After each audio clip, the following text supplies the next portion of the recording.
we are going to set up Windows Get on our computer, and we'll find out if these directions are still good. We are going to go to, and I would say maybe just type in Get for Windows. That will usually find it. And there's the open source Get for Windows. Get is a native library in Linux, of course, but we have to install extra things in Windows. And there it is. We are x64. But you'll notice as you're downloading things, if you pay attention, you'll notice there's more and more ARM showing up for Windows. So ARM is taking over the world, apparently. Oh, this was released 3 days ago. All right, let's download that little guy. There he is. He's a tiny little guy, not too much to him. We'll go ahead and start him up. Oh, if you're working, I think everybody has their own laptop. It's already installed on all the computers in the room. There it is. We have a preamble. And I don't think we have a postamble. We don't change any of that. And I'm going to install in that folder anyway. These are the default selections. I have never found a use for getting a get GUI or a get bash here. And it clutters up the windows. So those are the two I turn off. Otherwise, the rest of it oh, this is new. I don't even know what that means. Anyway, these are the main ones. Large file support just means that you can have like big videos and stuff on there. Anyway, I just turned that off because I don't really use it. Next. Well, that is a perfectly good start menu folder. Get. And yeah, you could change it to use Video Studio Code as a default editor, but we don't do much editing of the get commands at this point anyway. So I just pick Visual Studio Code. And we don't want to let get decide. It still hasn't gone from master to main. When you create a new repository from VS Code, you want it to create a main. Main is the default repository that you want to create in GitHub. We aren't going to, in this class, use like other development branches and that sort of thing. We may get into that with our project that we're working on, but we're not going to necessarily do that with any assignments. All right, so we do want it to be named main because that's what GitHub expects. And we do next. And yep, we'll just leave that one alone because that's perfectly fine. That way, if we want to, we can use get from the command line, and third-party software would be like Visual Studio Code. So it puts this in the path so that you can get to it. Get to it. Get it? Okay. And we'll use the bundle. OpenSSH creates a secure connection when we're uploading. When we're synchronizing between GitHub and your computer, we always want that to be secure. And we do not have we don't have an external SSH. We'll use the one that comes with it. Secure socket shell. And we'll use the regular stuff. No point in changing it because it works. And we're not even going to worry about that. Just leave it as it is. And I never use this part, so I don't really care. I'm not sure when you use it, but I've never used it yet. And I'm not sure what a lot of this means because I'm not an expert in Git, but when I've installed it, I've just left it at the default. When in doubt, leave it at the default. Guess that's a good rule. The Git credential manager means that we don't have to type in our passwords and such each time we want to make a commit or a pull request or whatever we're doing, which makes it handy because it's on your computer. And this one's fine. Using memory cache speeds up things. And it says enable symbolic links over there. So that must have been the default before. It's to enable symbolic links. So I'm going to leave it as it is. I don't know quite what that means. So leave it alone. Then we install, and there's a bunch of little tiny files. Oh, and this next step isn't in there anymore. It does not have experimental options, so I can fix that. There. This does add itself to the environment variables, so when you go to a command prompt, you will be able to get to Git. So we could, now we have to wait a minute for it to install, because if you bring up a command prompt now, it won't be part of the path. So wait for it to come up. And it's buzzing and whirring. We don't care about the release notes unless you want to read them. That's up to you. Does everybody get this far so far without any explosions or volcanoes erupting or anything? No problemo? I'm trying to install it now. H2. Oh, okay. Well, we can pause for a second. Here. I'll resume recording. We're going to bring up a command prompt and see if our Git is working. CMD GIT -- version will tell us. There it is. That's what we should see. 2.51.0. Windows 2.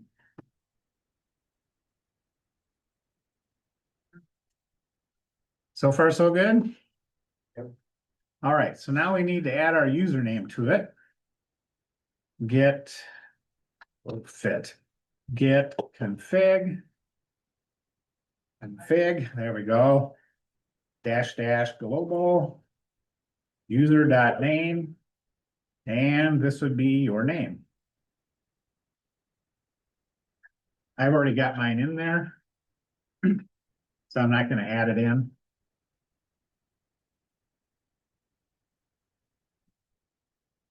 And then at the end, we want to do git config global, and that'll show the config, and there it is. Oh, I put in William A. Loring. That's fine. Now, at this point, you're not really authenticated. Mine is set up because I've already used it on here. Does everybody see your username is in there? User.name. You probably won't have a user.email yet because you haven't authenticated to GitHub yet. Is that correct? No. Yeah, that would be normal. So now the next thing we're going to do, there's two different ways to do this. We're going to do it creating a repository from your local machine and then creating it on the GitHub website, which is one way to do it. So I'm going to find a folder. There it is. I'll put it in my documents. I'm going to call it something that I can remember because all repositories have to be a folder. It has to be unique within your repository. I mean, your set of repositories. So I'm going to say test git, but I know I don't have anything named test git. And you're unlikely to have that either.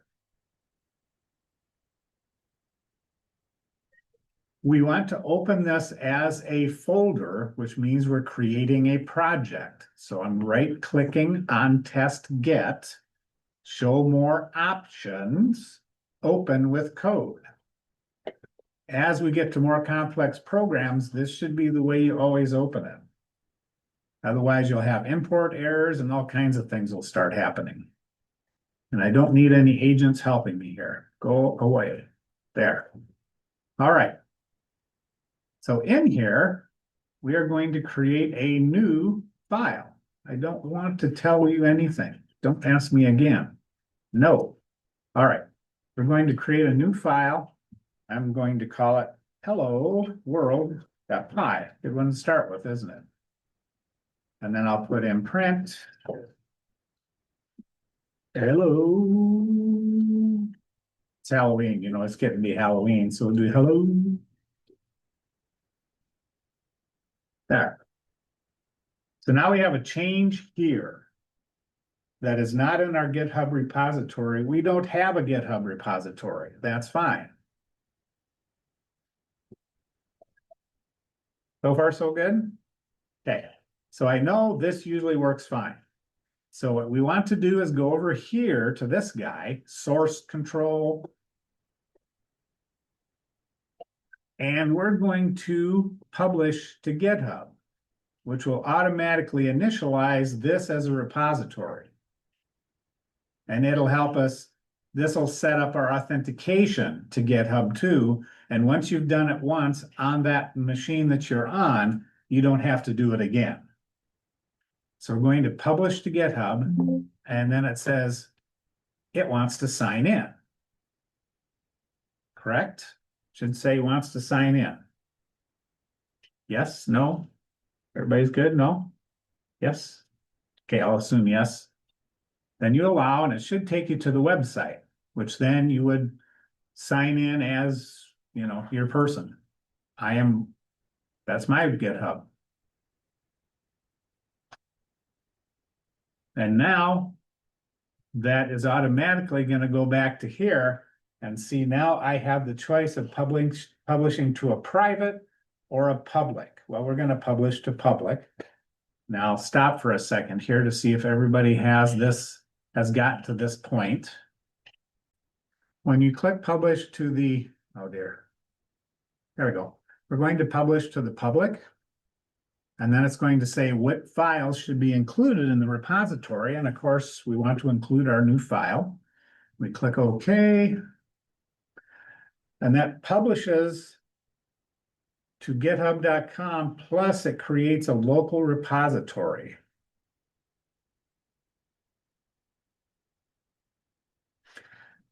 Now, this, I'm not sure that why it says periodically run get fetch. Get fetch is something you do manually when you're ready to change. I'm sorry, when you're ready to publish to make sure someone else hasn't come in there ahead of you. If you're the only one in your repository, there's going to be no changes. So I'm going to say no, because I'm not sure I like automatic things. Yes, Eliza? Yeah, having this guy saying sign, get that sign. Want to look at it one? 3, we have committed to our GitHub. If we go to our GitHub website, github.com, and I go into my repositories and I guess I could find my repository. There's my test git. There it is. It's updated 3 minutes ago. Whoa, whoa, whoa. So there's 2 different things that you want to be aware of when you're doing GitHub work. Did somebody else make a change on it, or did you make a change on it? Well, I'm going to add a README file because I forgot to do that when I started, so I will add it here. You typically don't do anything on here. I'm just simulating that someone else made a change. And there it is. My test git. Now, even though we're doing it on the web, you still have to commit it just as if you're doing it on your local computer. Although this is a very painful way to edit things, doing it on the GitHub website. Commit changes, yes. Oh, look at there, Copilot is thinking. Okay. Ooh, look at that. That was worth waiting for, wasn't it? Okay, so maybe it wasn't. We'll do commit changes. There. Now this is different than what's on my computer. So this is what would happen when you're working with other people in projects. Is everybody with me so far? If you're not, please let me go. No, because I can't tell from here. Unless you say, this is not working and I'm lost. Eliza has a thumbs up, so he's fine. So we rarely do this, but this is a way to simulate that somebody else made a change. If you're working with other people, before you commit any changes, you always want to go over here and do fetch, just checks to see, is there anything new? Pull will actually pull any changes if there are changes. So this does everything all at once. So we're going to do a pull. It's in that little menu thing right here. It's kind of hidden away right up there. the little three dots. So we're going to pull, which will pull in any changes. And then we see, did it work? Ooh, look at there, it's there. It made it. So I'm gonna put in a MD formatting, markdown language formatting. So I made a change, right? So what I have is different. Which means that over here, I'm going to have, oh, there's something new. Let's see what this does. Oh, generate a commit message. I've never experimented with that before. Hey, that's exactly what I did. That's pretty good. It's got a little magic thing here, and you could type things in yourself. I was just experimenting with I hadn't thought of using Copilot. It's one of those dumb moments that Abigail gave us all the last 2 days. All right, so we commit. Now, commit means that you are saying on my local repository, this is committed. This is the snapshot at that point in time. Then what sync changes means is that what you have on your local computer is synchronized to the cloud, so they're both the same. So committing always has 2 stages. You commit to your local code base, then you synchronize it. And we synchronize it, and it buzzes words. And we get this little thing here that gives us a little history of what's happening. When we go back to GitHub, we have, what did I change? Oh, I fixed the formatting. Okay, so there it is. There's my commit message. I didn't really change anything so you could see it here. So far, so good. That's one way to do it, is to start from here. We're going to go the opposite way around, which means that you already have a repository on GitHub. So I'm going to close all this out. I am going to delete this because I have no use for it. And they want you to make sure when you delete a repository. So to delete a repository, you go to Settings in the web interface. And there's all kinds of settings that you can change, but we're going to go to the very bottom where it says danger zone. And we go down to where it says delete this repository.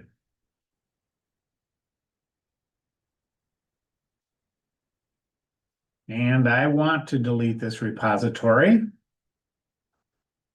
And then it says, okay, if you don't read this, unexpected things can happen, like everything when you delete it, everything's gone. Yes, I understand. Then it wants you to put this in to make sure you're sure. So I never type it. I usually copy and paste it, because when I'm deleting a repository, I'm sure I want to delete it. But if you don't type that in, it will not delete it. And then finally, oh, good grief. Now I have to verify it too. I have to get out my authenticator app. See, they really want you to make sure that you want to do this. Recording. Okay, let me back up. I got to turn on my recording. If you already have an existing repository in your computer, you're good. You right click, open the folder, no problemo.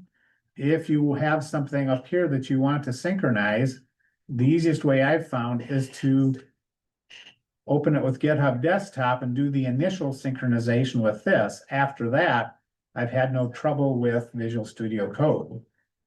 So I'm going to take my food allergy shield and put it in my GitHub path on my local USB drive and clone it.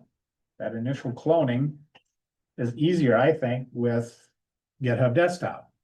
But then after that,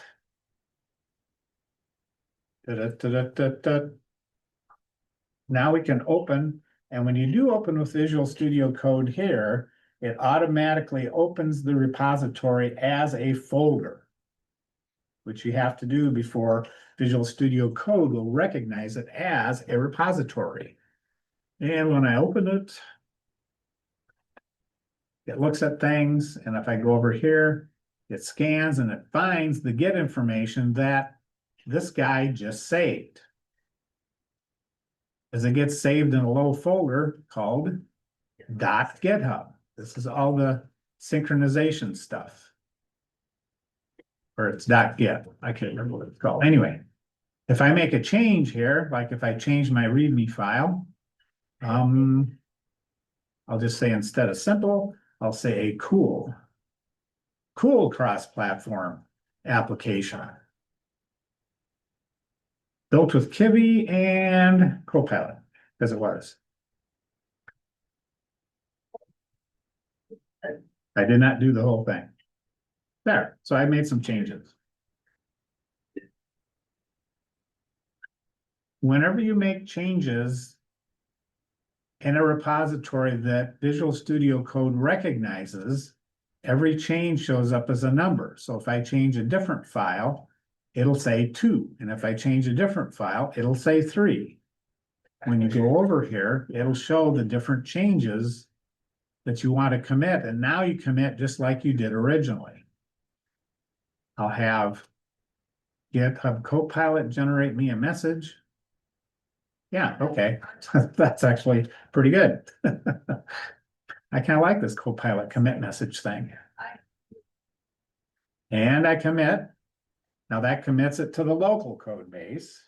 Sync now means that everything's going to be the same between my computer and the mothership at github.com. And if I go to github.com and refresh, I am giving credit to Copilot, because I did use Copilot a lot on this. This is all brand new stuff to me, but it actually came out looking pretty cool. I do have a release that you can download over here. The new thing I found is how to use Briefcase, which is doesn't matter, but it'll generate an application installer, which I thought was pretty cool. And it doesn't get attacked by viruses. So that's something I've not been able to figure out for a while. So this is release 0.1 because nobody's tested it yet, and I've not gotten any pull requests or feedback. So I'm thinking this can go right to release 1 and go into production. Or as they said at the dev conference, go into prod. Like, okay, come on. Can't you just say production? Anyway.